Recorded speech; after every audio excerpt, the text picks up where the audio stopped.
Здравствуйте, уважаемые друзья. Если вы хотите свести... Distinguished ladies and gentlemen, if you want to drive nuts the Federal Security Service, you should organize the Moscow Finance Forum. After all, we wouldn't be able to rank all our distinguished guests by their ranks, so we will be presenting them alphabetically. We have Mr. Kostin here. They're about to join us. Minister of Economic Development Maxim Oreshkin. First Deputy Chairman of the government Anton Silvanov. Mayor of Moscow Sergei Sobyanin. Chairman of the Central Bank of the Russian Federation Elvira Nabiulina.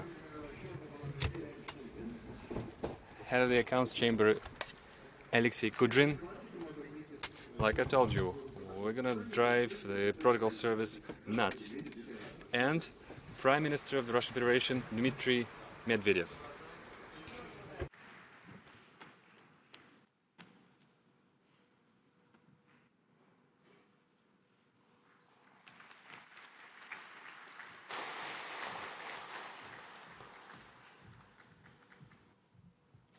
Аккурат, не надо, тут упасть можно. We gotta be careful, there's a step here. Well, that's gonna be the the funniest moment of the session. Good afternoon, dear colleagues, ladies and gentlemen. I'm very glad to welcome every one of you in this beautiful Indian summer we are having here. So it's a good tradition to meet this beginning of the fall and discuss the key challenges in the financial area.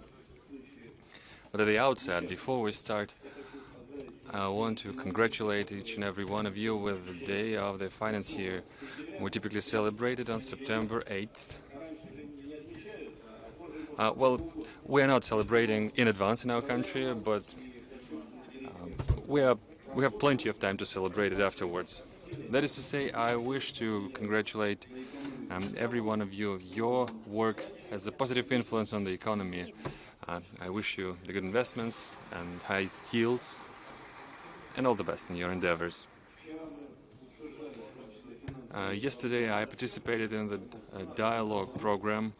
We've discussed plenty of the issues with the experts, and the contribution of the financial sector to the accomplishment of national goals is tremendous. The situation is challenging. That's the motto that we go by. Well, I'm trying to remember a single moment in my career where the situation was not challenging, but I think everyone would admit that today it is an accomplished fact. It's a fact that the situation is not favorable. The biggest risk are the trade wars and protectionism risks. In case of our countries, the sanctions are compounding this. And yet, despite the challenges, despite the sanctions, investors' interest towards our projects remains. The effort of the Foreign Investment Advisory Council clearly shows this. There is great demand for the deals with Russian assets. Why is this happening? There is a good reason for this. Over the last years, I mean all of us, have improved the stability of our financial system and made our budget more robust. We see the oil price swings right now. Say, this August, this was especially evident. Back in the day, it would have made a Ministry of Finance shaken at their boots, but today we have fiscal rules and the surplus budget, which is a big thing, although even this parameter makes many of the government ministers debate the validity of this decision. Even today, during the ministry the government session, I did not give the numbers of the surplus. Once you give the surplus numbers, everyone wants to spend this excess. But it's not the right policy at the moment. So far, that's the safety cushion that help our economy and safeguards us against the adversities. The inflation is moderate. Last week, Bank of Russia dropped the key rate down to 7%. The last time it was stood at 7% was in 2014. Now the National Welfare Fund stands at 7% of GDP, which means that we have the minimum required threshold of reserves. Now, there are plenty of ideas where this income should be invested going forward. But let me stress this. We've got to be rational when we think about these ways of investment. It should give decent yield for the generations to come. It should stimulate the economy right now. It should draw private investors. And I think that international rating agencies are appreciating our efforts. This is not the most important thing in the business, but that's an important criteria. Macroeconomically speaking, we have a stable situation, which gives us a good head start. We are about to complete the draft budget for the next 3 years. In a week from now, on September 19, we will be discussing the draft budget in the government, and we will be introducing it to the state parliament by October 1st. As we've been drafting the budget, we've been guided by the following. The focus was on promising projects with long-term yield. Then we need to meet the national targets that the president has defined. We have readjusted the state spending. It was readjusted in favor of convenient and accessible infrastructure to upgrade the economy technologically, to enhance the social spending. Last year, the new element of our strategy emerged, that is a national project. We are embedding it into our economy, and it implies a whole new culture of governance. It means that these events have a clear-cut deadline, have officials in charge. They should be both clear-cut and quantifiable in terms of results. We are mostly getting positive feedback on this. We do have some negative repercussions, but it's mostly been positive. And we have agreed to replicate this kind of governance over the entirety of state programs, which means over the entirety of the system of governance.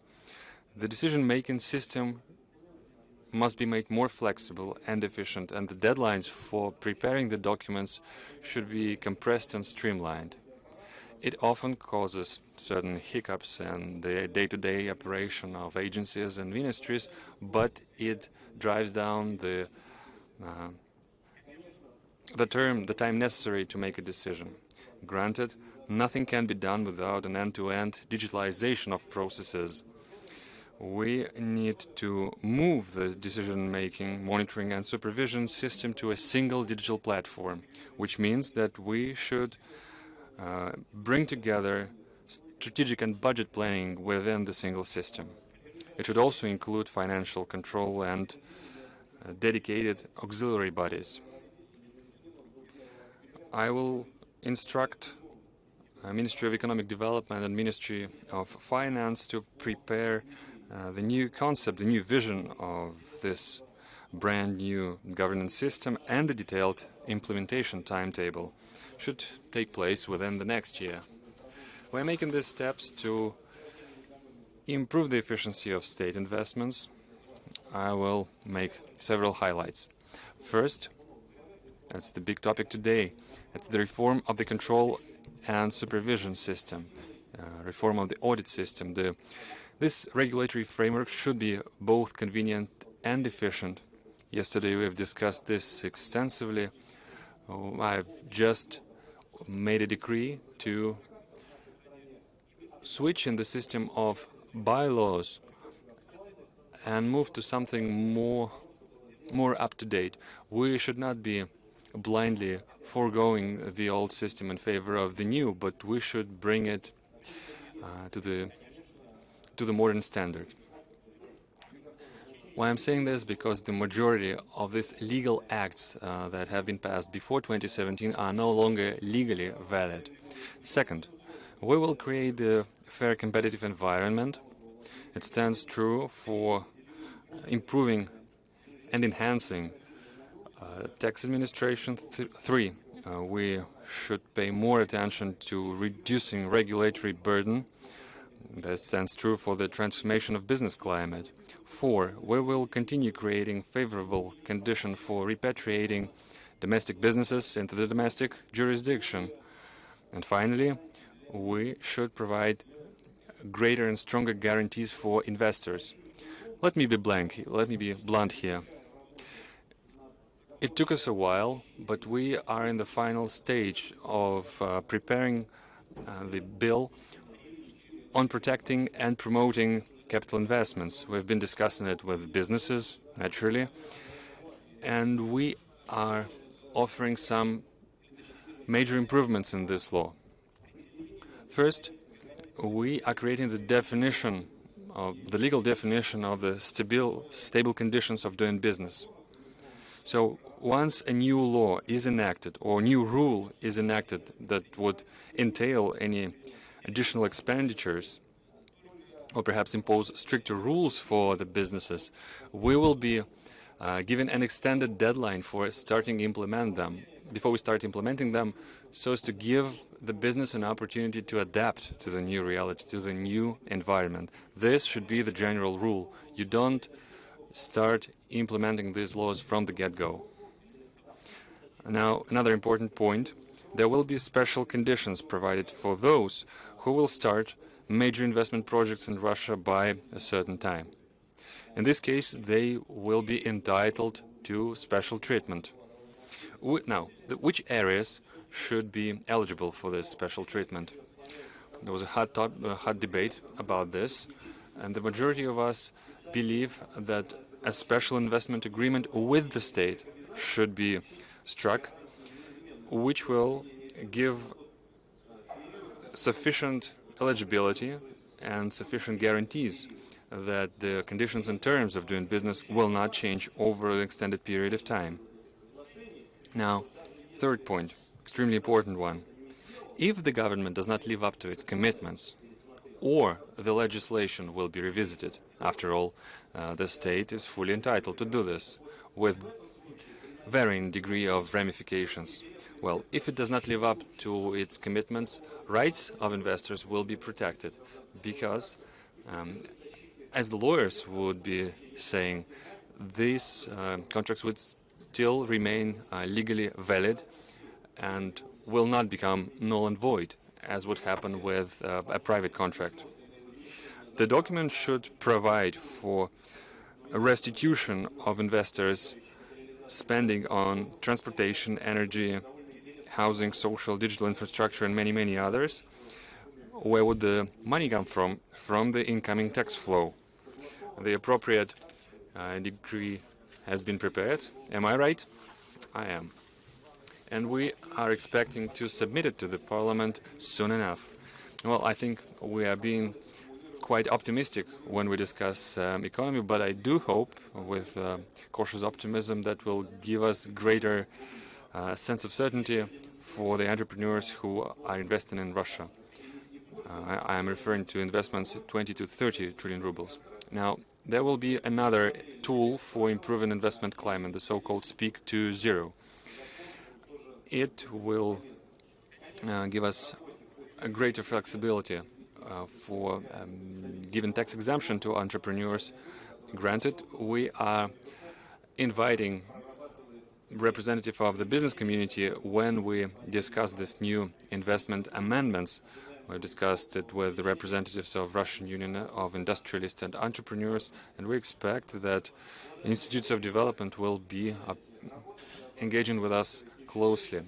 Colleagues, you're about to start your work. I've just set some key guidelines that we need to accomplish. Granted, we're not going to stop at that. It will take a joint effort of the government, of the business, of the experts, so as to attain this demanding matrix that we've set before us. And I'm confident that the Moscow Finance Forum will make its own contribution. I wish you every success. Thank you.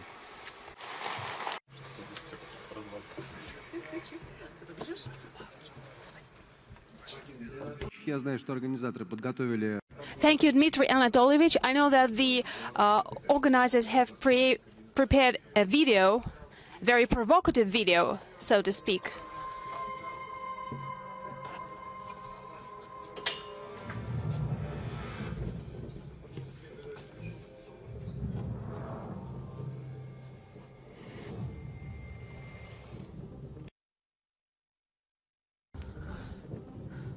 Brazil.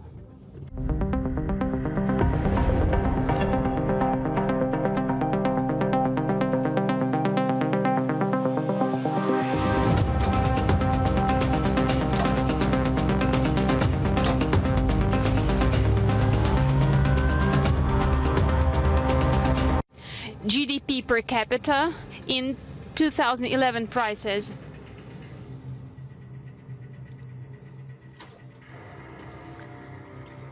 Cheap workforce, technology transfer. So again, GDP per capita. Oui. Low competitiveness, low level of education, lack of innovations.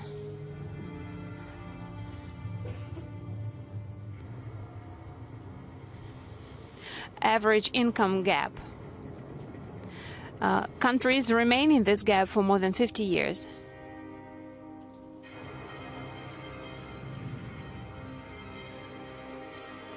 Japan, Singapore, Hong Kong, Korea. GDP per capita in 2011 prices. Some made a breakthrough. How did they do it? Trust to institutions, macroeconomic stability, labor market. Russia, GDP per capita in 2011 prices. Russia, China, Brazil, South Africa. Is Russia ready to get out of this trap?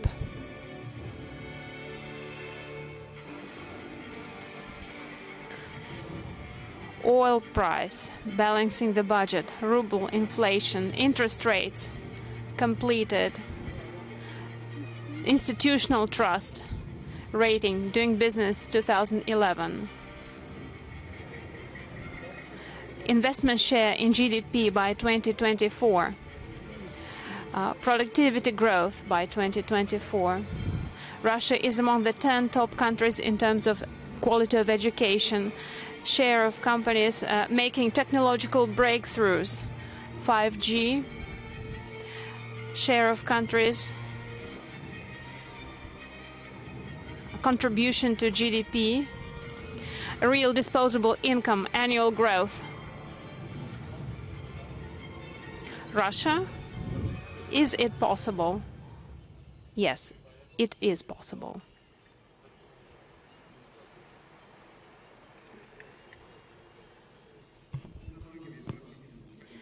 So we've seen many of you in Vladivostok a week ago, and apart from Malaysia and Singapore, we can look at our country to understand what is going on. 1 year ago, at Moscow Financial Forum, we were discussing on how to enhance stability and transition it to growth. So we've seen some changes, and even those things mentioned in the video have been achieved. So in Moscow, we observe a 20% growth of GDP. Ratings are good, they're getting better. The interest rate, the ruble interest rate, is stable. I don't know who I should look at as I say this, but there is no growth.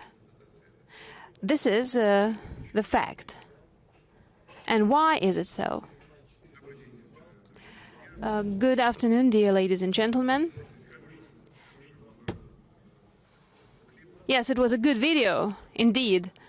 It shows that only 4 countries were able to overcome this level of average income and made a breakthrough, way ahead of others.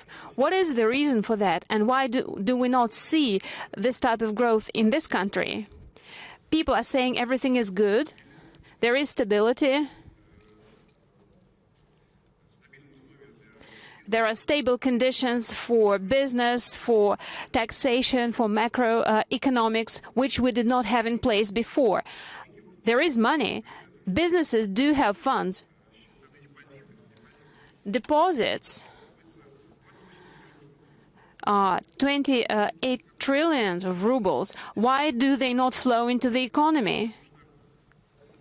We should look deeper for the causes of that. We need to understand what stands in the way of business and what business needs to have confidence that new investment, new contributions into the Russian economy will generate payback and stable results. What to do to make sure investment have a stable payback?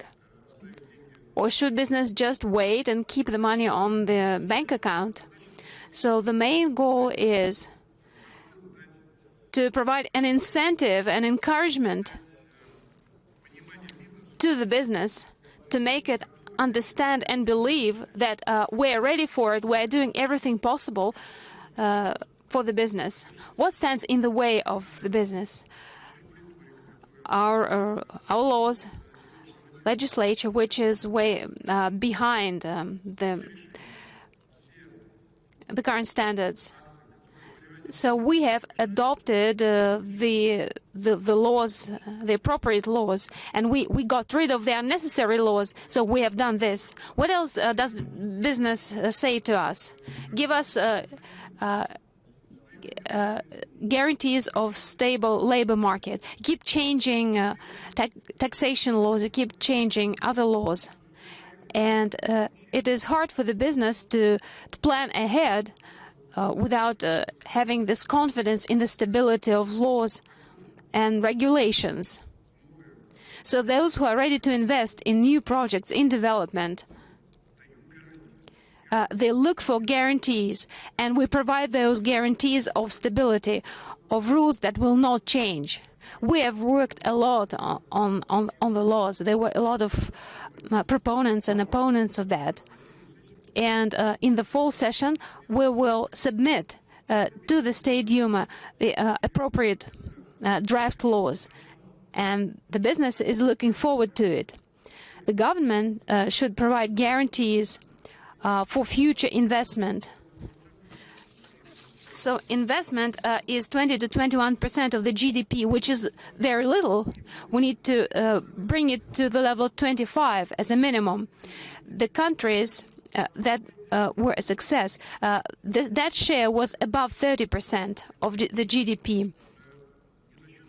So our main goal is not to rely on the government budget, although we do make sure that we have sufficient resources to be invested into the major national goals. The goal is to become the top 5 countries in terms of the economy size. So we need to concentrate the resources inside the country, both financial and managerial. We need to create good conditions for the business and adopt appropriate laws. And number 3, we need, as a government, we need to participate together with municipalities and constituencies to create a comfortable environment for business. So these are the KPIs for the business and for the government to ensure interaction between the federal government and the regional governments. There is no growth yet. We have analyzed the business demands. We have analyzed what is necessary to create good business environment, and we see that growth rate is going up.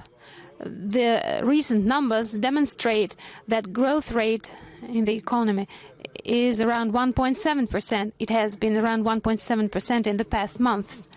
So we see that our plan can work, and it will improve the growth rate of the economy.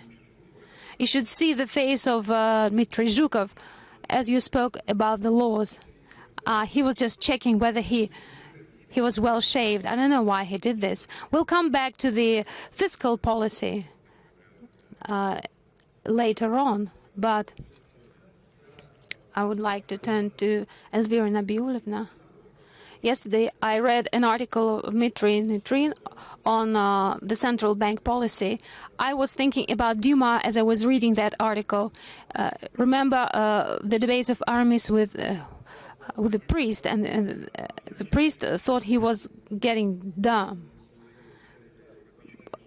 Well, I keep saying I'm surprised. I'm subscribed to your website, but I should say that the government is looking forward to investment-based economy.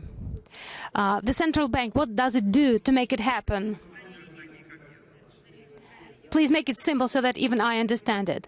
Let us first discuss the monetary policy. Let us define what it is. It defines the value of money in the economy, price stability,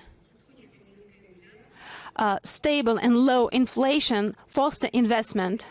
If we lack this stability, it will be an obstacle to investment, but stability itself does not attract investment. Let me rephrase your question, which we often hear. Should the central bank be more aggressive and cut the rates aggressively? I'm not that audacious to rephrase it. Yeah, I'll do that for you. So the question is, shouldn't the central bank be more aggressive in cutting interest rates to foster economic growth and investment? I keep hearing this question a lot. It is important to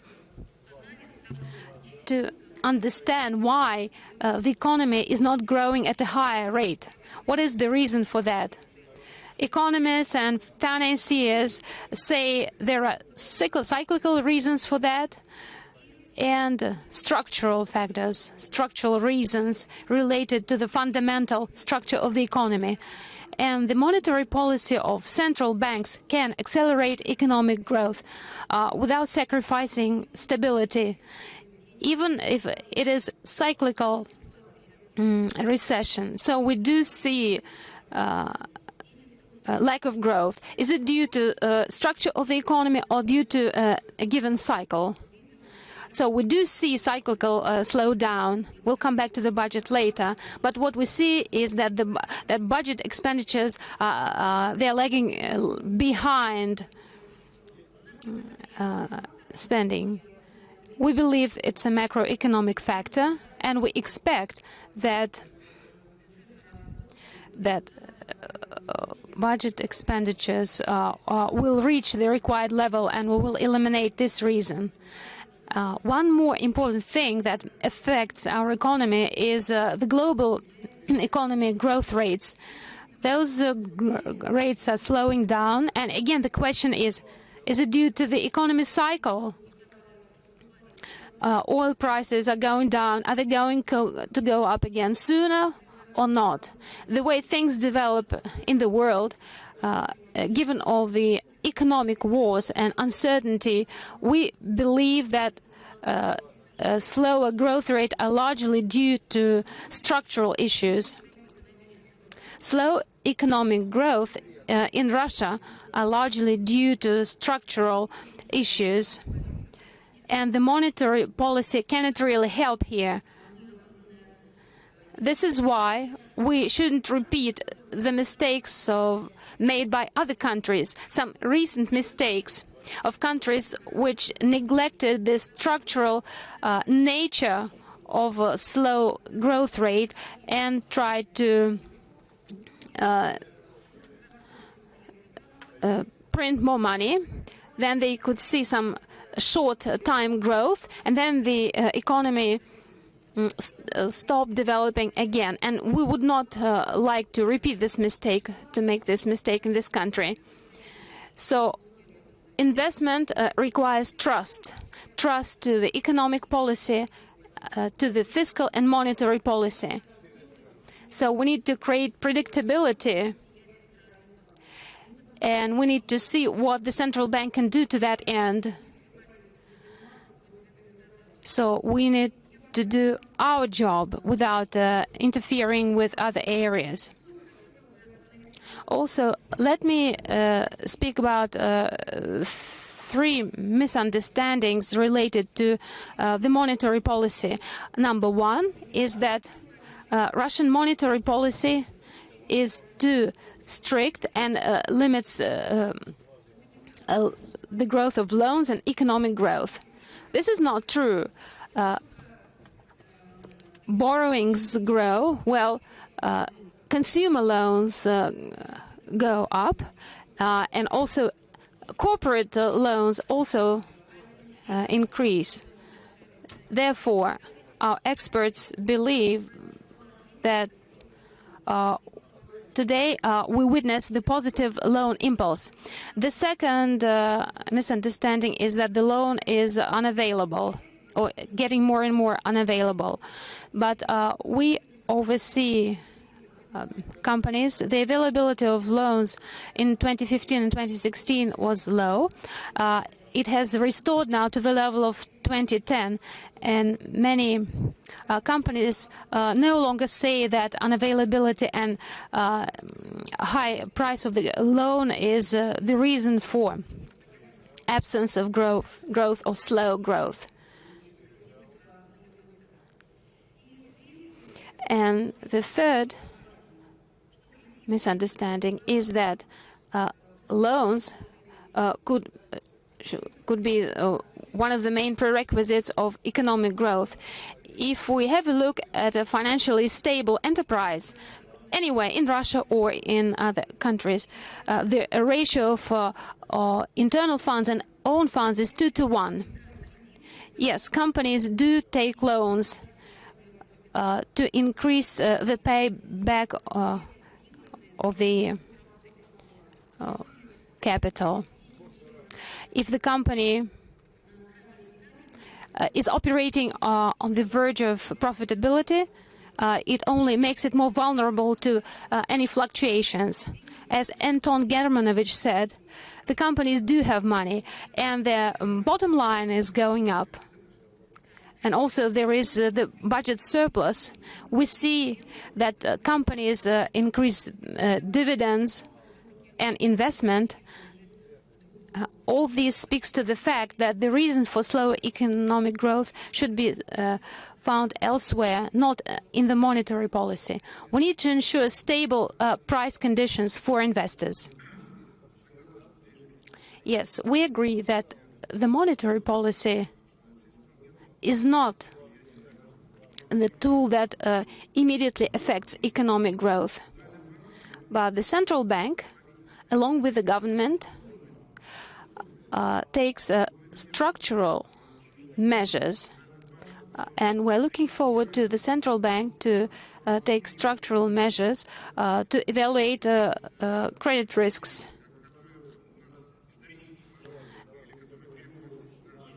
Or those the Basel requirements.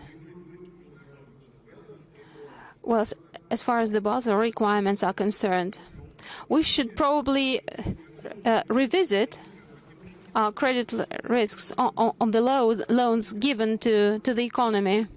Probably we should give more loans per 1 ruble of the company capital. So this could probably be a way of development.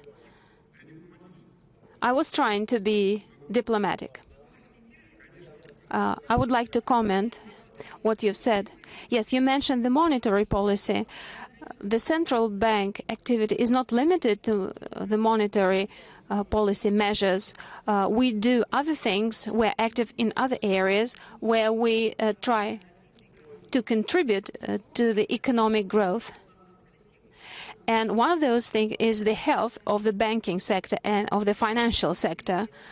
We improve the laws to make sure that the banks can evaluate their risks appropriately. But I would like to say that let us loosen financial regulations to make banks take loans without giving a second thought to it.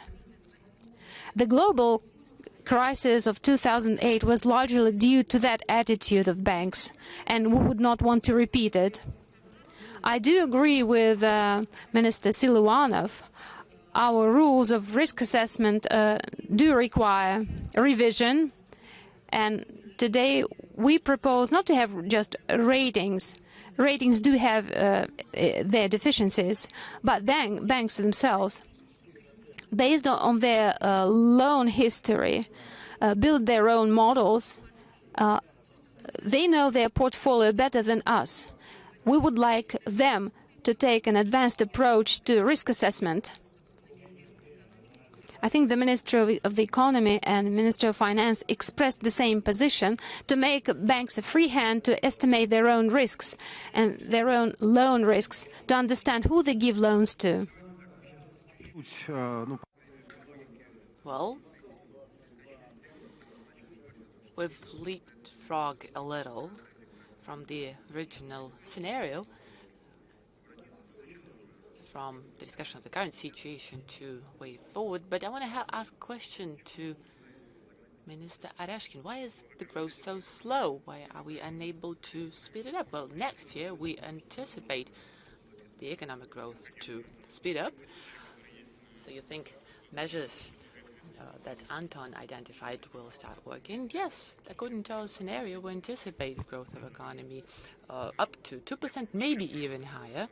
But talking about growth, one point I want to make, I largely share what Elvira Sahibzadovna mentioned just now. Indeed, there are fundamental trends, such as slowdown of global economy, which is something we've been discussing for a long time. This slowdown is structural rather than cyclical. This is the reality in which we live and operate. As regards our domestic economy, I fully agree with colleagues. There are cyclical factors, and then there are structural long-term factors. Cyclical factors are easy to spot, judging by the dynamic of the inflation. One of the few areas in which we diverge with central bank. Central bank's forecast is 4.5, ours is 3.6, 3.8, and Don gave his forecast as 3.6% anticipated growth by the year end. But time will show. Central bank uses its methodology, and based on that will intervene in the field of monetary policy. But apparently structural change is needed to achieve not just 2% growth next year, but maybe even reach 3% growth, which I think strategically is possible for Russia. So we need to focus on two main areas: structure of demand and structural measures on the supply side. Anton Germanovich spoke about fiscal policy. We need to set priorities right. We need to make sure that infrastructure expenditures go up because they boost investment. We've seen good example of individual separate regions. For instance, in Moscow, due to very smart policy of Moscow authorities, investment went up. And what we see now, 20% increase of investment. I see Maxim Reshetnikov in the room, as well as other governors. This is exactly what they're trying to do. For instance, Maxim is trying to do that in Perm, and apparently we'll see this action bearing fruit. We also need to focus on raising savings in the long run. There's a new mechanism that was set in place, pensions, savings, which I think is a very good idea, a very timely idea. So as soon as this law is passed, over to Alexander Dmitrievich, I'll be the first to subscribe and spend some of my salary on the new system of pension spending. As regards lending policy, not monetary policy, not managing the overall amount of money in the economy, but structural policy is very smart. I think it's very good what central bank is doing, limiting lending. Not the entire banking community endorses that, but these are necessary steps to achieve long-term stability and development. So we're talking about this need to change, amend legislation of bankruptcy of individual persons. So all these changes will have very positive impact on economic growth. Investment climate is also an important factor that changes the structure of demand. Regulatory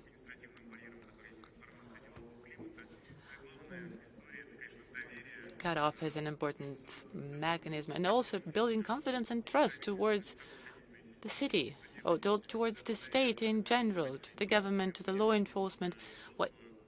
As long as this confidence is lacking, we'll see more capital outflow instead of investment in Russia. Talking about supply side, we also need to do a lot. Managing labor market, regulation of public companies, privately owned companies. So a lot has to be done. So we've analyzed the current situation. We've put together a plan of action. We've discussed with Mr. Silonov, Ms. Nabiulina. So we'll keep working on it.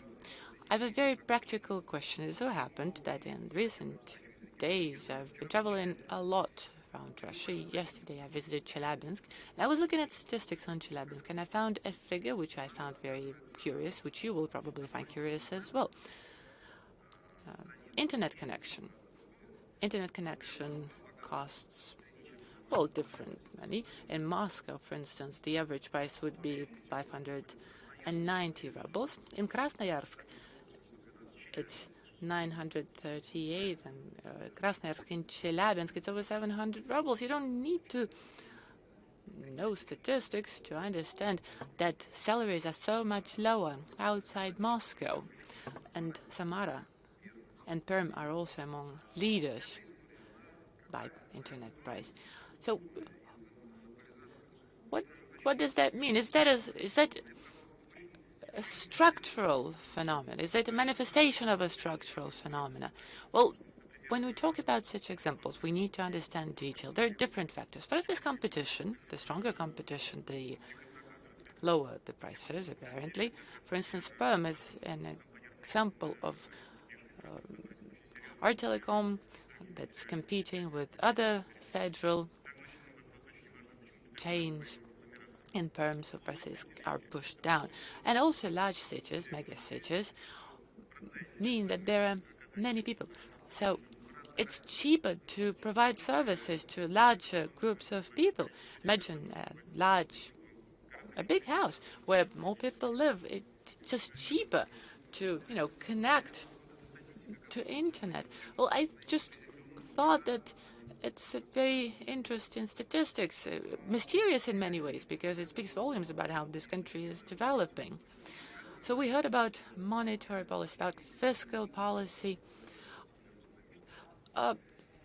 Which of them should be softened to promote economic growth? Well, it's a difficult task, because I have present here first Deputy Prime Minister, Minister of Finance, Head of Supervisory Body, Central Bank, member of our board. So it's really difficult to navigate. But then there's Kudrin, who will spice things up in the end. So I'll be cautious. Let me start by saying that Dmitry Anatolyevich spoke about it. We need to recognize that government and central bank has achieved a lot in terms of achieving economic stability. Because myself, as head of Web VTB, I survived 3 financial crises, and I understand that it's a difficult challenge for the people, for the country, for the business community, and God forbid that happens again. So thank God we have accumulated reserves, and balance of payment is healthy. But talking about financial stability, I think I would add de-dollarization process, which is apparently happening, which is easy to track based on the experience of the year 2008.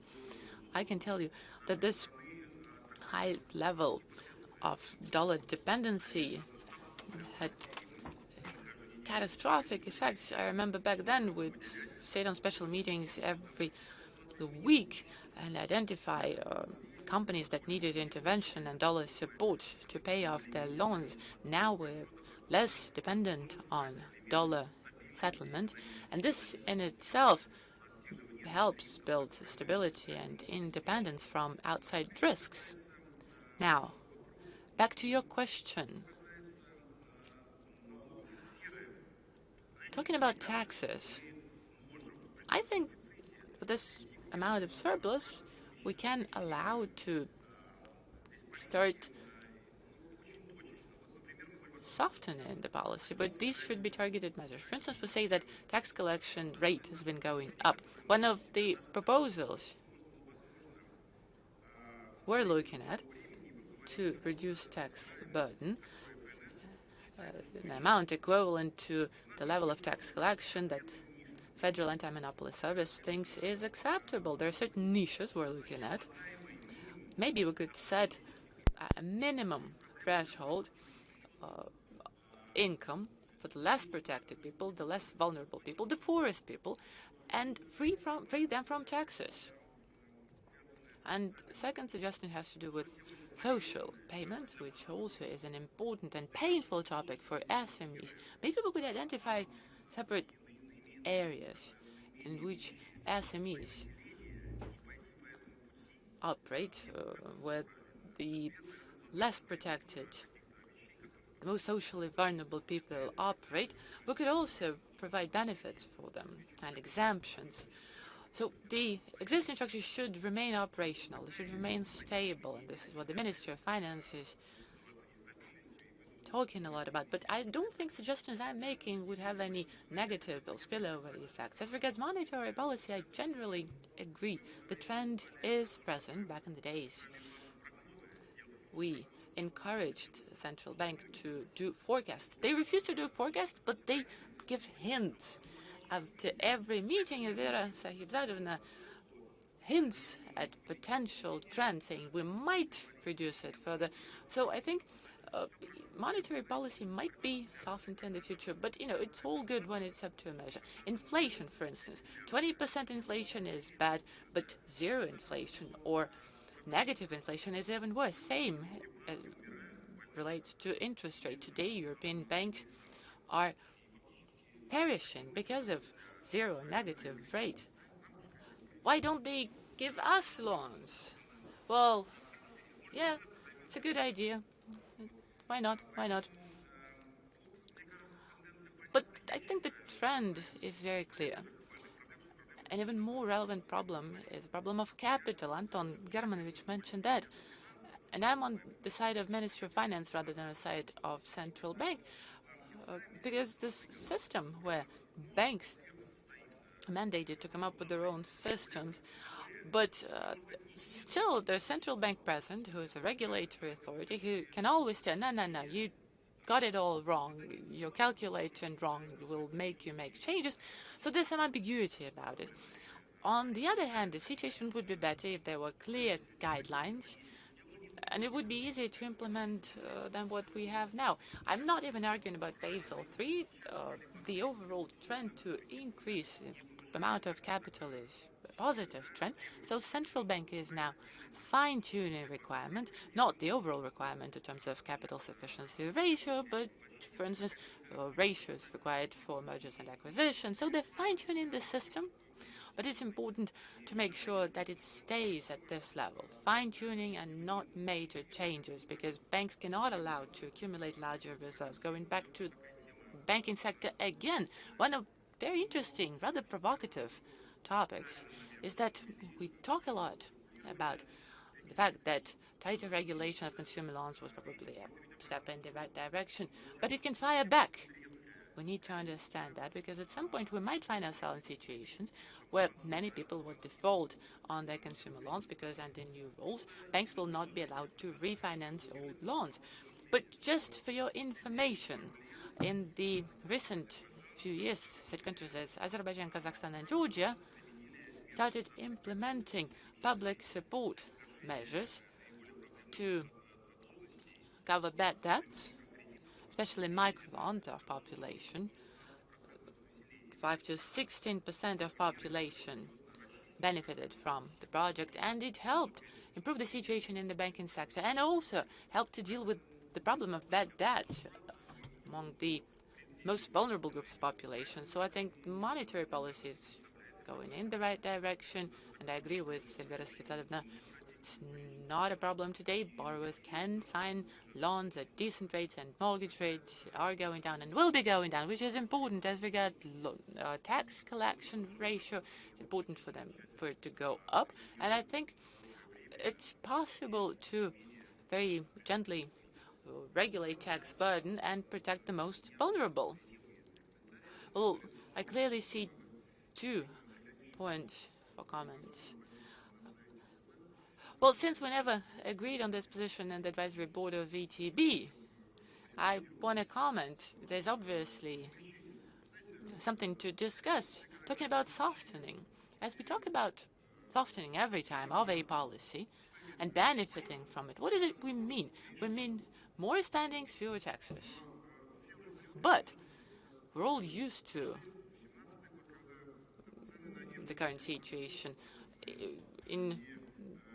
we're past 2018 when oil prices dropped 40%, 2019 oil prices dropped by 20%, we do not even feel it. And we're kind of used to overcoming difficulties and think we take it for granted, but it's not as easy. And, you know, sanctions are there. They keep us awake. And we need to be prepared. And all these softenings, you know, we need to be cautious. Every time we soften the policy, there's growing desire to do it again and again and again. And we still remember when we could balance budget at $20 per barrel, and then it went up to $100 per barrel swiftly in no time. So it happens really rapidly. And we in the Ministry of Finance really feel this pressure because the surplus of budget, National Prosperity Fund is growing. But should the situation worsen, should oil prices drop, and you don't know what's going to be, shale oil, OPEC, global economy situation, and the demand for our X. But should it happen, it will happen swiftly. And what do we do then? Do we raise taxes? Because we've already softened conditions for national projects. We've increased, allowed deficit by 0.5%. It's 50 billion. It's a lot of money that was invested in national projects. But again, it brings us back to identifying priorities and achieving efficiencies. The same old, which remains relevant. National priority, national projects, we've identified resources to sponsor them. But other problems remain. We are approached for money all the time, and everything's important, everything's urgent. Every time you have to deal with restrictions, with limited resources, you have to be smart. You have to think of efficient solutions. But suggestions such as, let us soften policy, let us cut taxes, let us introduce new programs, all of that brings along risks. Let us wait, let us linger in the situation of stability. It was so difficult to achieve stability. And now, finally, are we able to start focusing on attaining goals that were set forth? But let us make sure we don't slide back into where we were, because we all know how bad that's going to be. Even lifting tax of minimal income. Well, ask Sergei Semyonovich and heads of other regions. How about you ask them this question? Sergei Semyonovich, over to you. Well, Andrei Leonidovich has become a true politician. Look, well, I made this suggestion after the election, not before the election. Oh, you're free to say anything, really. Being head of a large financial institution, you could have suggested to cut VAT or income tax. Why not? Heads of regions, on the other hand, are silent managers. What is it I can say to contradict you? Minister of Finance would have told you immediately why this is unfortunately impossible. So stability is important. If we talk about regions, any region is a partner, same as any business partner, because we need to develop infrastructure, and it's hard to deal in a situation of uncertainty. Once you give something to them, then you take it back, then you insist on optimizing. It's hard to operate in this condition. If we talk about Moscow and Moscow's development, back in 2010, after we emerged from the crisis, we found ourselves in a situation when Moscow was indebted. The volume of debt was very big, and we were at the verge of transport collapse. And the overall sentiment was not as joyful. So we decided to introduce a fiscal maneuver. So we had to optimize current spendings. You all witnessed how that was happening, how much fun that was. But I'm being skeptical. It wasn't fun at all. It was rather tough, but a conscious policy. This policy have helped us release funds for investment in the economy, and we relaunched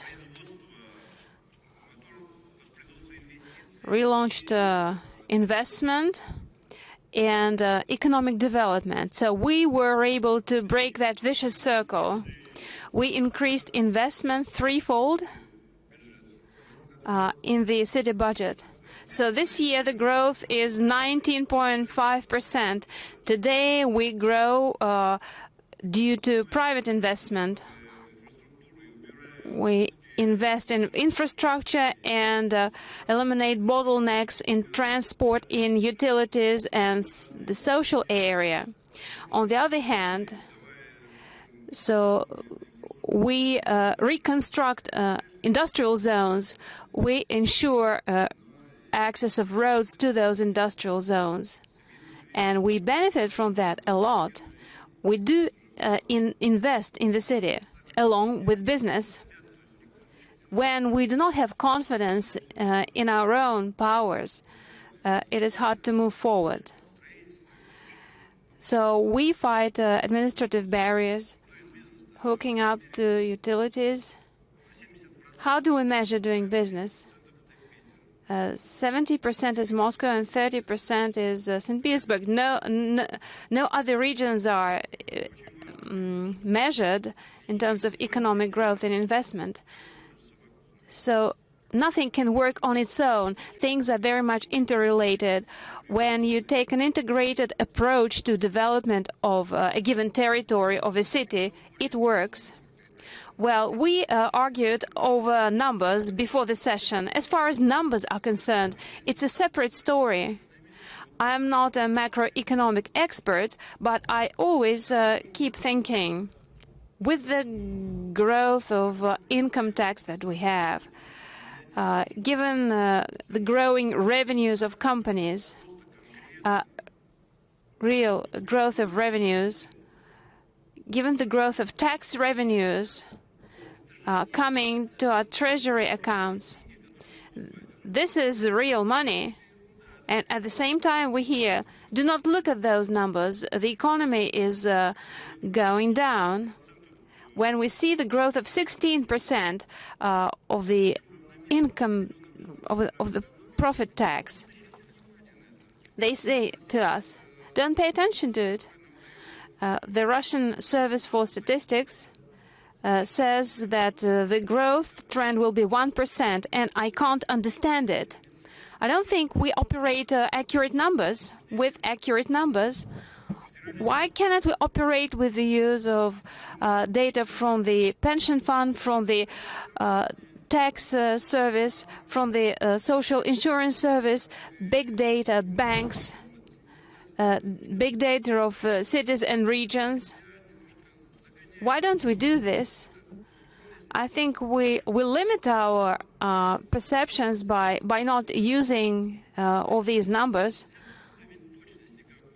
1.8% is the predicted growth. How can we predict this without looking at all layers of the economy? We develop IT, we optimize logistics, we cut costs in retail, which is great. But at the same time, we say that the economic growth is negative, for instance. We do not have oil, we do not have gas in Moscow. We operate on the human economy, on the economy of individuals. If costs in some industry supporting those individuals are going down, it's a benefit. I think we should rethink and reconsider the numbers that they operate with and our approaches in order to understand the processes in the economy. So what indices would you consider more accurate, like the UN Index of Human Development? Why not? Why can't we use this? I don't see why we wouldn't use it. What do we have the economy for? The economy should be for something. It is for people. The economy of course, is also needed for the national defense, for some fundamental industries. But in the end, it's for us, it's for people. Why don't we account for human capital? Why cannot we measure the economy through human capital indices? So in Russia, life expectancy has been growing very rapidly in the past years, and somehow we neglect it. So life expectancy has grown in the past 8 years, which is absolutely great. We are among the top 15 countries in terms of the quality of education, and we keep saying, it doesn't matter, don't pay attention to that. Why not? Why shouldn't we pay attention to it? So what I'm saying is that we should change our approach to evaluating the economy. We should measure the sentiment in the society. We should measure the optimism. If we keep saying the economy is falling down, is slowing down, how can we mention optimism at all? Do we have confidence in future development? If yes, there will be development. If not, there will be crisis. Well, we don't have a platform to speak to continue our discussion, and this is our mayor's fault. And now we are coming to discussion of national projects. Let's see what we will have to say. So what is the question? Let us discuss national projects. So national projects. You are a critic of national projects. I heard you speaking about it many times in the past. And you keep saying that there is misalignment between national projects and government programs, unclear criteria, etc. So how can we make national projects effective and efficient? I should first say that I loved the video that was shown at the beginning. And it showed how difficult it was to get out of the trap of average income. And this is only possible through some unconventional measures.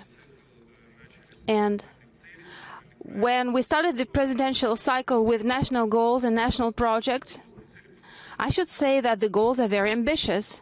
The goals of that program are very ambitious.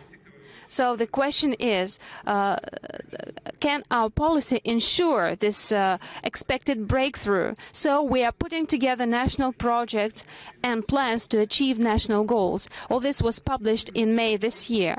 They have been slightly revised by now, and the vice and presidents were given instructions to do this. So what should be the breakthrough policy that would help us get out of that average income trap? How can we achieve our ambitious goals? The audit chamber monitors those national plans. So in a month or two, we will make all those revised plans and national projects public. But I should say that those national projects represent evolutionary development of the country, not revolutionary development. It's not about breakthroughs. Let me share a couple of conclusions that we mentioned at St. Petersburg Forum. So the future of those national projects is beyond the national projects themselves, because the policy related to investment climate and investment appeal, tax policy stability, the quality of law enforcement agencies' operations, all of this is beyond national projects, and this is defined by other bodies. And so without investment growth and investment breakthrough, we will not be able to achieve our goals and achieve economic growth. The second conclusion, will implementation of national projects make our economic growth or bring it to 3%? No. As I said, those goals that we have are beyond the national projects. It may add from 1.1 to 1.7% of economic growth, but not 3. It will not bring it up to 3. If we fail to achieve 3% of economic growth, we will be able to implement the national projects. Yes or no? Probably not, because the companies will not receive the expected revenues and the individual will not receive expected income. But by the way we shape those plans, we first put together national projects. They were approved late last year, but plans to achieve the goals were put together only now. If we have a look at them, they do not describe detailed steps on how to achieve it. Not every national goal coincides with some national project or has an appropriate national project in place. I would say that this policy is not sufficiently developed to make us achieve the national goals. Well, we plan to spend 25.7 trillion rubles in the coming 6 years for the national projects, and including 13 trillion from the national budget.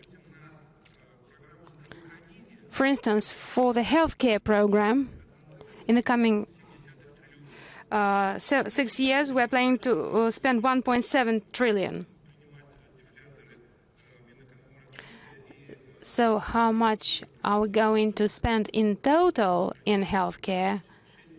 It is 26 trillion. 1.7 trillion out of 25.7. This makes 6%. So 6% will be spent on healthcare. And by doing this, we would like to improve our healthcare and bring it to a different level. We will not be able to do this if we want to improve life expectancy and reduce mortality. We will not be able to do that with the spending that we have. Now about education.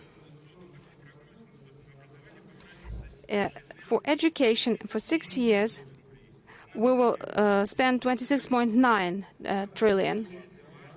It's important. It is institutional. We are going to spend this on institutional goals.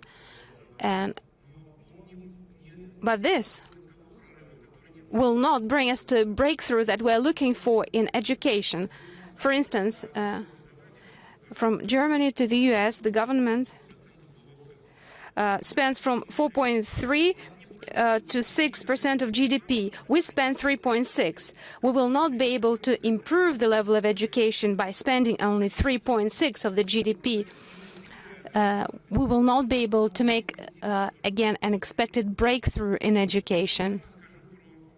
The same can be said about infrastructure. For infrastructure, as the basis of the economy development, we do not have enough funds. 3% of GDP into healthcare, 3% in education. This is good, but not enough. Another example. In 2019, the disposable income of the people is going down. Poverty has grown this year. The number of SMB went down from 19 to 18,000. I will not mention demographics so far. Growth rates. Last year we had 2.3. We thought it would be 1.3 this year. I think the growth rate will be around 1%. Next year, the Ministry of Economic Development is suggesting 1.7% of economic growth. It is far from 3%, but our forecast, well, I checked expert forecast. Well, next year the growth rate will be between 1 and 1.3%. Most experts say the growth potential is between 1.5 to 2%. What does that mean? That means that we use our capacity at the maximum. And still, even with that condition, we will not exceed the growth of 2%. So here I would rather agree with Elvira Nabiulina. We need to change and improve technology, the technological base through investment. We need structural changes. So for some reason, we are not attractive as a country to foreign investment.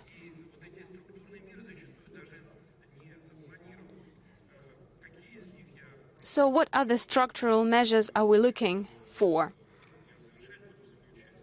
So I will soon finish my report.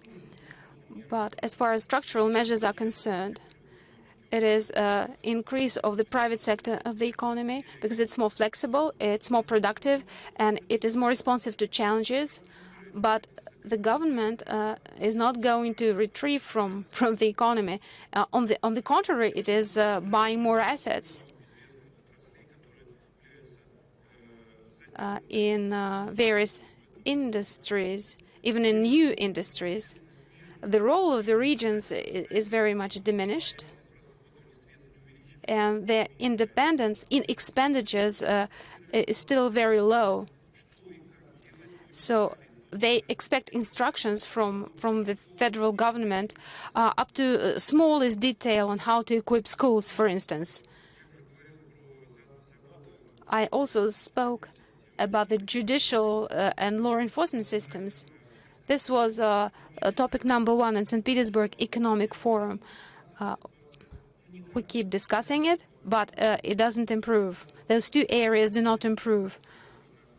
Although the president said, yes, we should avoid arresting people. So the measures taken are very modest. But the quality of government, of management and government, it's important. Regulatory guillotine is what we should fight. So we're looking for better governance in the government. And also we need to reduce control functions 2 times compared to what we have today. So all those steps and measures are written into national projects. But as I said, national projects will ensure evolutionary and not revolutionary development.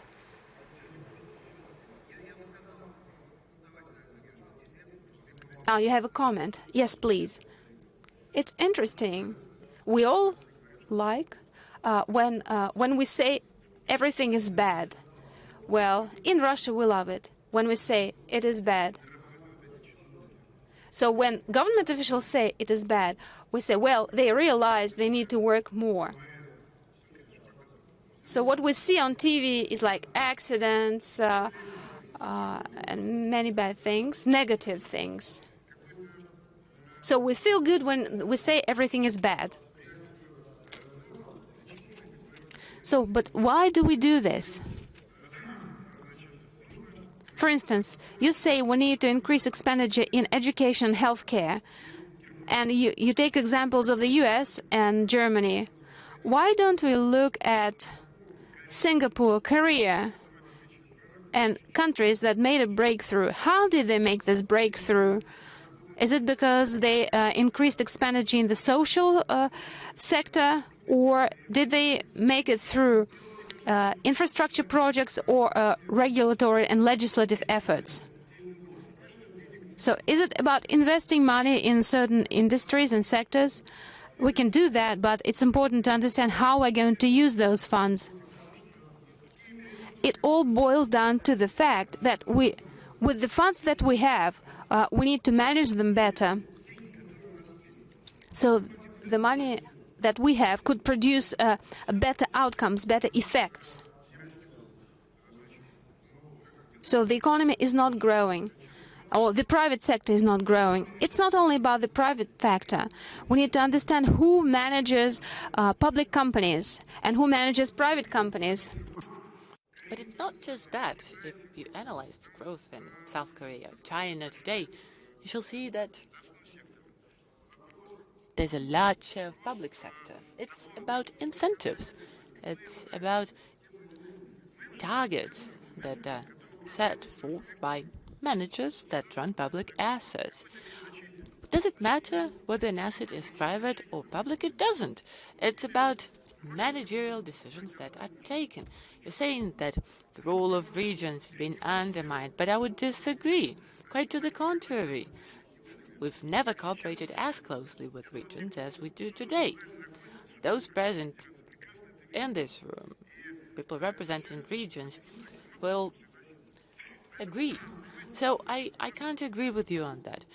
People like saying that everything is bad, and we tend to ignore what's good. But I don't think it's right. I think we need to recognize and acknowledge achievements. Well, real income is growing. It will be growing in the second half of the year. Number of SMEs, why is it below the level of last year? Because not all of them have already submitted their reports. Some have grown and are no longer classified as SMEs. Some were just shell companies and tax authorities closed them down. But if we look at the actual number of existing businesses, this has not produced. Ask Titov. Because, we're criticized all the time. But how about you get your statistics right first and then criticize? Because it's not as gloomy as you make it sound. There's progress. We are achieving a lot. This year, for instance, we started supporting new large businesses. They're already working on the registration documents. We've identified measures to support large projects, large infrastructure projects. Recently, in National Economic Bank, we're considering a number of big projects that will be implemented in the years to come. Oh, I'm sure you enjoyed working together in Ilinka back in the days. Things tend to heat up between you. Well, I just gave indicators of national projects. For instance, a number of SMEs and individual entrepreneurs. It's an indicator that's in the project. It should have been over 20,000, and it's 18 and going down. We will monitor, naturally. But to add something on China, public sector is huge in China, but recent research done by global analysts shows that China's made a huge step forward in terms of privatizing, expanding private sector, supporting private initiatives. And this is the driver of the Chinese economy. Look at Alibaba, for instance. It's not a public company, but it's very big Chinese market. So China is rapidly increasing share of private market through privatization, among other factors. It's attracting private investment. So the dynamics is exactly how I'm saying. Look at Korea in terms of population. It's 1.5 times smaller than Russia. But if you look at the investment in science in nominal terms, it's twice larger. Science and R&D investment is about 80 billion a year. We stand at about 40 billion. Do we want to be ahead of China? Is that an aggregate? It's an aggregate, yes. It's public and private investment. Mr. Silvanov, Mr. Kudrin, you're having a very interesting discussion, but I want to give the floor to Mr. Areshkin, who you spoke about attaining national goals in 2019, but there's another interesting factor. We can argue about healthcare, about life expectancy, how to measure it, depending on methodology, whether it's going or not. Let's not, debate about life expectancy. But expert, it's clear about expert. It's not going up, and there's no methodological explanation. And it has been mentioned more than once in different statements. Poverty level. Eradicating poverty, reducing poverty is absolutely a priority. What could be more important? Alexei Leonidovich just spoke about it, attaining those goals. It's important, but is the existing structure sufficient to attain those goals? National projects, programs, and other formats, do they do the trick? Well, this is what Dmitry Anatolievich and my colleagues mentioned in their statements. We have national priorities, national development priorities. These are ambitious targets, but this is something we need to strive to achieve. This goes without saying. Only 10% of our expenditures are spent on national projects. There's the remaining 90%, and we need to set our priorities right. So our goal right now is that the reform that we've been working on together with the Minister of Finance for the past few months is the administrative reform of public administration, to make sure that all aspects, be that budget, regulatory reform, instrumental to attain our national priorities, reduce poverty, increase life expectancy, achieve economic growth, to monitor which actions have specific results. What kind of reform could that be? We all recall administrative reform. Alexander Dmitrievich, do you remember how that was? What about this time? How is that going to be? Well, every step government takes should be very practical, oriented at specific results. We need to understand who is in charge and make sure he's got all the toolkit necessary to do the job. So it has to be transparent, it should be digitalized. Only in that case we'll be able to attain the desired goal. On a positive note, talking about national projects, going deep into detail, but it's an interesting example. Just a week ago, if you remember, in Vladivostok, Shinzo Abe was speaking at Vladivostok Forum, and he said that either he was hoping, or Japanese business was hoping, to participate in the implementation of these national projects. But is it possible, and not just Japanese investment, but a foreign investment in Russian national priority projects? Minister Siluanov, what do you think? Well, I'm sure Minister Siluanov, who's head of Intergovernmental Commission with Japan, would be willing to comment. But talking about foreign investment in general, well, we've created a conducive environment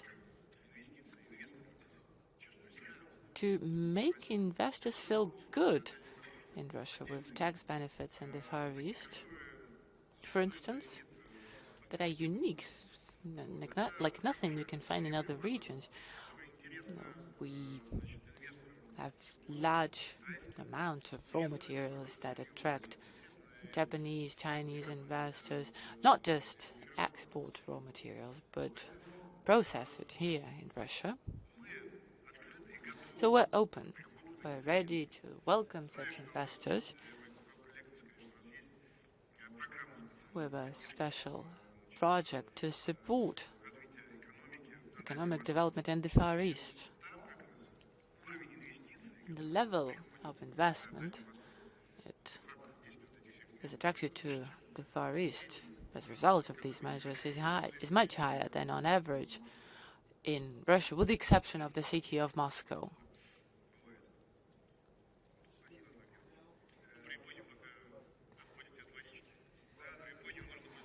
Well, I can briefly comment on Japan. We've seen a number of examples of Japanese companies investing. For instance, they're investing in North Atlantic route, Arctic liquefied natural gas, LNG, clinics and logistics. They cooperate with Russian railroads on Asia-Europe transit.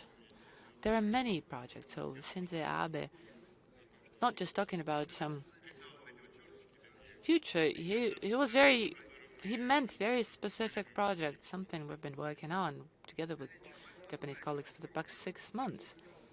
What else do you think could boost the economy apart from national projects? Well, I'm all pro spending. Even talking about national projects, I wanted to mention that it would be good if we could engage public-private partnership mechanisms more actively, because it offers a lot of opportunities in terms of infrastructure investment and others. So I think a combination of public and private money is a very good one. it guarantees a lot of control and higher quality of investment. So I think we need to consider that further. And Anton Germanovich mentioned that as we've achieved the limit of the reserve fund that allows us to start investing money, I think now is the time to begin. There are interesting projects, processing of gas, oil, many export-oriented projects. They're very promising. So I think this should be done based on public-private partnership mechanisms, engaging large companies such as Gazprom and private companies. I'm sure that had we invested 10 to 20 billion back in 2010 in aviation, I'm sure we'd all be flying domestically produced jets, long range and short range. But unfortunately, we didn't have the money to invest back then. So now we need to use this occasion for reliable long-term investment that would not only pay back, but would boost our economy. Even before the reform that ministers mentioned, you think, well, I'm not a young man any longer. We've been doing reform since 1992. It's work in progress, never ending, but why wait? We need to keep running just to stay where we are. So this is life. Things move in life.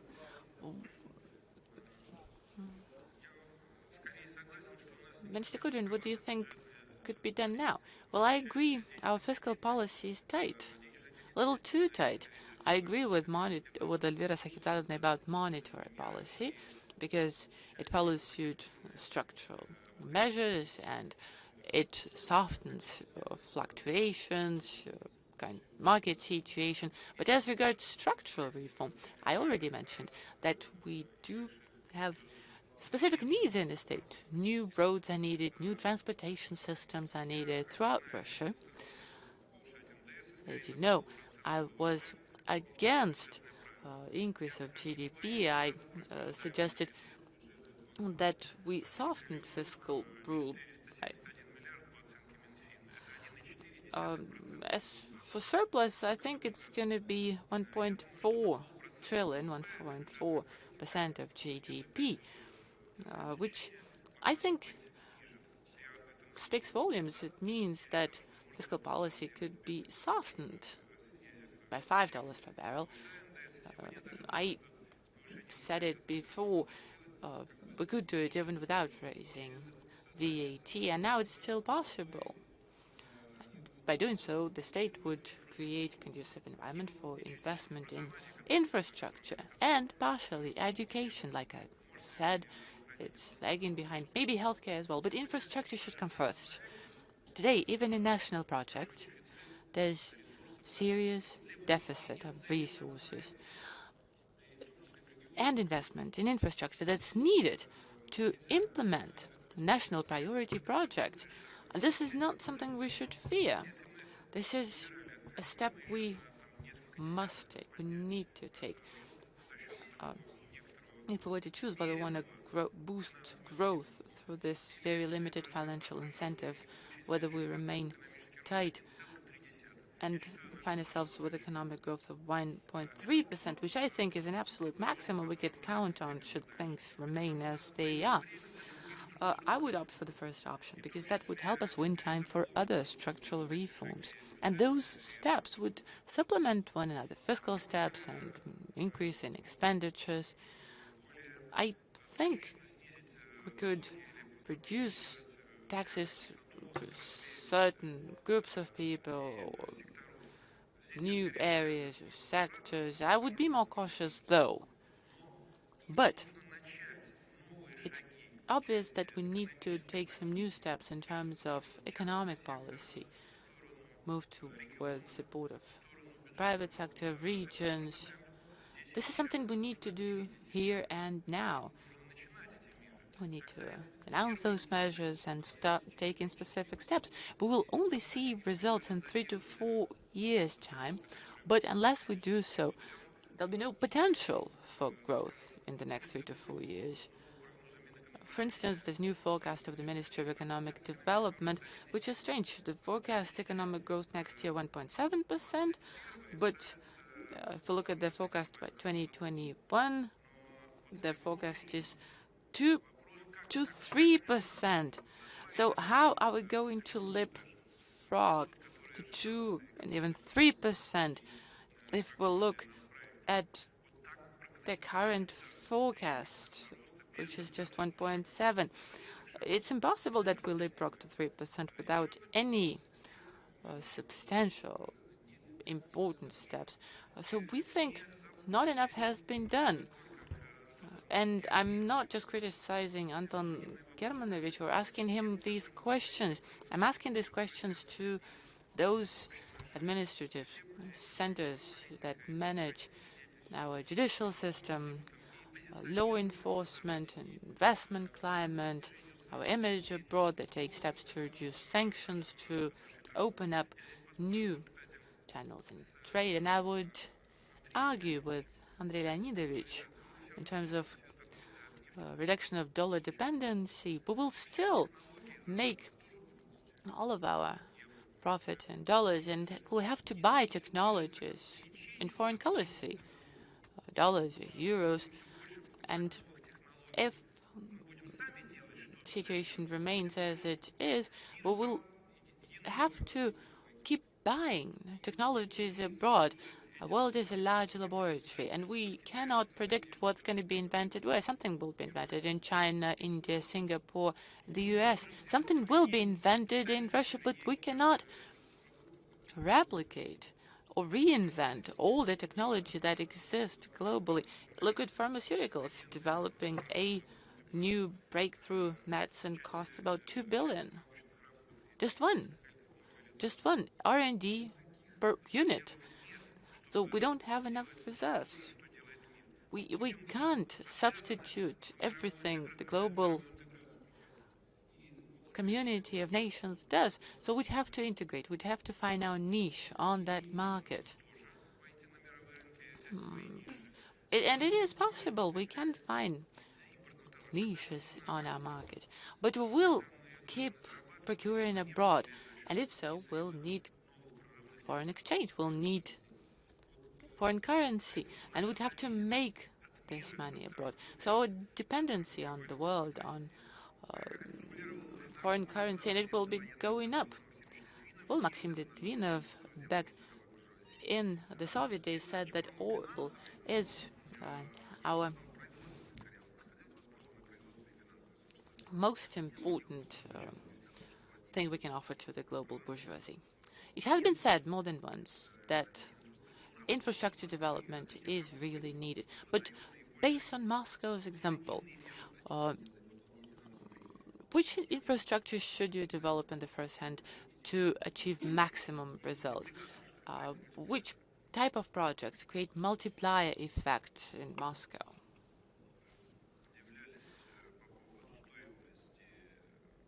I remember someone was, you were surprised about price difference between internet connection, home lines, but the same in different cities, but the same principle works abroad. Look at people commuting from outside Moscow. 2 million people commute daily. The range of their commute is just 50 kilometers.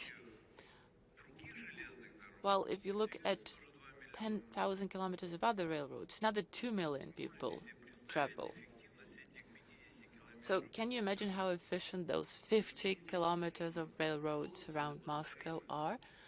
It's beyond comparison. It rejects any comparison. Same has to do with engineering infrastructure. You can lay 10 kilometers of gas pipeline to a village with only 200 inhabitants, but would that be efficient? With a 10-kilometer range, well, we have 10 million people of population. So imagine the effect of investment into such infrastructure. And when people say, forget about cities, it's an ulcer on the body of the country. But when we think about examples, let's take Singapore, made a breakthrough. It's a 2 million people city, or Hong Kong with 7 million. What is Korea? The urbanization level is crazy there. Japan is an urban area in itself. Why China is developing rapidly? They build cities with 20 million of population. So they concentrate people in metropolitan areas because they understand how huge the potential for productivity is.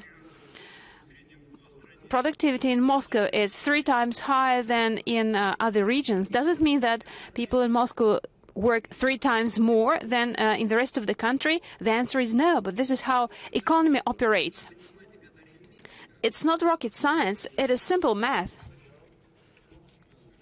Yes, I would support Sergei Semyonovich in that concentration of science, research, utilities, logistics does increase productivity, higher education. That's why productivity grows faster in cities, because concentration of all these factors, of all these things, fosters productivity.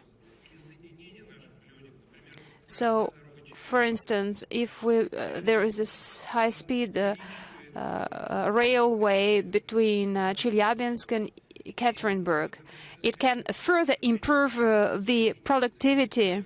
Or if we invest in the infrastructure by building roads or railroads to link major metropolitan area, will contribute to overall productivity. So the idea is to distribute investments in such a way that we can derive the maximum effect, and to create counterbalance against Moscow. Because we do have good urban concentration in other places, in other regions of Russia. Let's have a look at the Urals. Tomsk, Siberia, Tomsk and Novosibirsk. Of course, they're far behind Moscow, but they do have potential. And one more thing. When we were thinking how to double non-raw material export from Russia, the number of companies exporting in Russia should double in 6 years to achieve that. These are not the same companies doing the same, but slightly better. We need companies that would manufacture new products, that would come to the global market and take new niches. That means they need to learn, they need to train, and they need to eliminate barriers or create platform solutions that would help promote their products to the global market, like Alibaba is doing. So integration should increase. The level of integration should be much higher. And we should have more companies that would export their products. Well, only the first Prime Minister could object to what you say as chairman of the audit chamber. Well, we do discuss fundamental things. By the way, the railway between Ekaterinburg and Chelyabinsk, yes, is part of the dream of a Ural creation of a huge metropolitan area in the Urals. And also small towns would become the main consumers of that effect. They would receive new technologies, new opportunities, high technology agriculture. Because those new technologies, they are not generated in rural areas, they are generated in urban areas, in the centers of expertise. So as we speak about growth of productivity, it will be expressed in new technologies for those regions, and those regions, by using those technologies, will be able to become centers of productivity. Well, we've been working for 2 hours already. But Andrei Leonidovich's idea has not been commented by Elvira Nabiulina.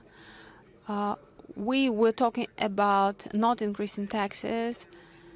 What was your recommendation to the central bank? What did you want to have, to see, or to make the central bank do? You spoke about the fiscal policy and the monetary policy.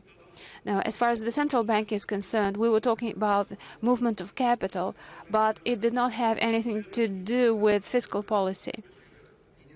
Well, the central bank and the ECB are two different things.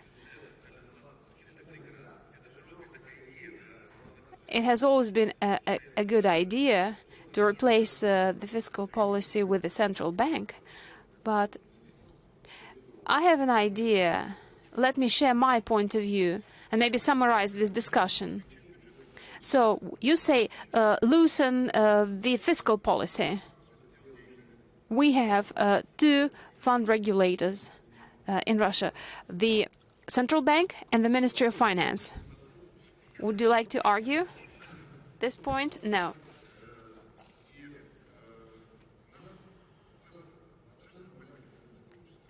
So we have very good coordination between the two agencies.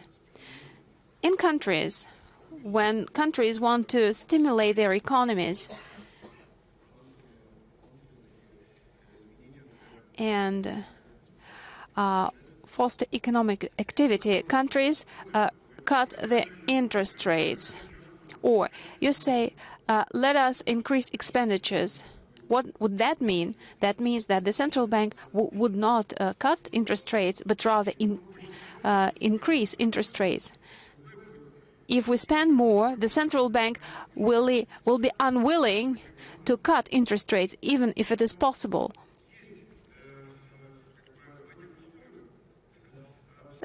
So, therefore, the logic is simple. The central bank cuts the interest rate. In Western countries, as you say, interest rates are around zero.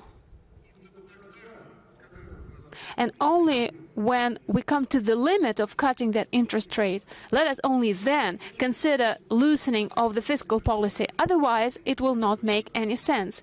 We want loans to be available and inexpensive, to be available to everyone, so that you can take a loan and start a business. When the budget spends funds, the budget cannot give money to everyone and make the loan cheaper to everyone. It is taking focused steps. So what I'm trying to say is that the influence of the central bank is more large-scale and more extensive.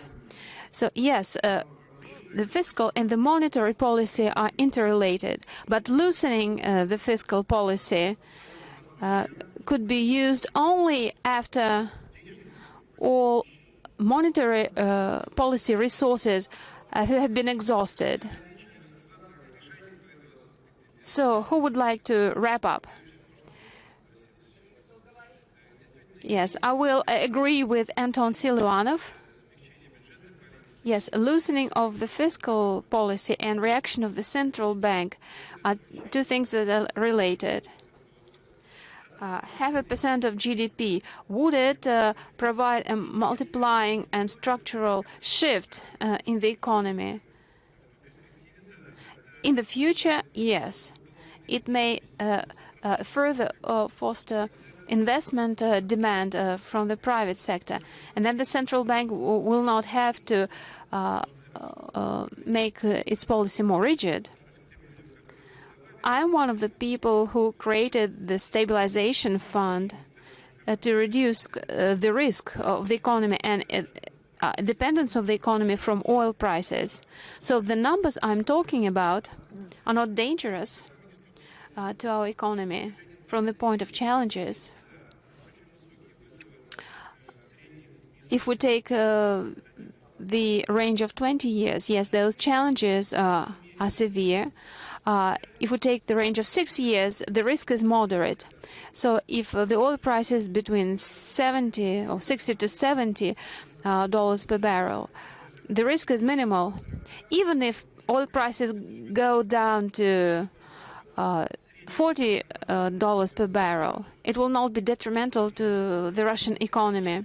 Even if oil prices are around 66%, we will run moderate risks. This is why I say let us use this resource to reverse our economy. Let's make a structural reversal in the economy. If we do not expect those investments to happen before the structural steps, then let's wait a little bit and look for other structural measures or other measures that would strongly improve the capabilities of our economy. So first he said, let's cut taxes and then let's cut interest rates. But this is not our scenario. Yes, I would agree with Anton Germanovich in that the monetary and the fiscal policies are related. So we speak about increasing interest growth through either monetary or fiscal policy. And this is the problem. Let's take the fiscal policy. Before we say that we spend additional interest, let's effectively spend what we have already received in tax revenues. This is number one. And number two, only private business can accelerate economic growth. Let us not say, let's improve economic growth through the government, decrease taxes, increase expenditures. We tried to do this in the Soviet Union. It's also a matter of project efficiency, and let us rely on the private sector. Yes, we will have budgetary expenditures in healthcare and education. It will improve the business environment, but it will never be enough. Even if we build more roads and invest in education, it will not help us drastically increase the economic growth. Yes, expenditures must be effective. We should have multipliers, and we should keep track of all this. When we speak about economic growth, well, people must risk their money. Do we want loss-making companies to take loans? Hardly so. The economy can improve on private investment. People should risk their money to generate revenues. Yes, we are living through difficult times. Export is falling down. So we should enter the markets that we did not enter as the economy was slowing down, and there should be special tools for that. And also, internal growth should also be encouraged. We cannot simply build roads leading to nowhere. Consumption cannot be based only on consumer loans. So let's think about how to relaunch the monetary and fiscal policy. We're all financiers, but we understand that the monetary and fiscal policies are not enough to accelerate economic growth. Additional measures should be taken to make private investors believe and be confident in future economic growth. So we started our session by saying that we achieved this and that. Yes, we have a lot of achievements, but we do not have economic growth. We discussed it last year and this year. Do you think that next year we will be able to say something different? Well, we don't change our outlooks. Our targeted outlook remains the same. So I'm confident that full launch of the mechanism that we have developed for this year, yes, will help us achieve our goals. Well, thank you, and so, sorry for probably not using the right financial terms, but I was trying to do my best. I appreciate your participation, your comments, and your insightful talks.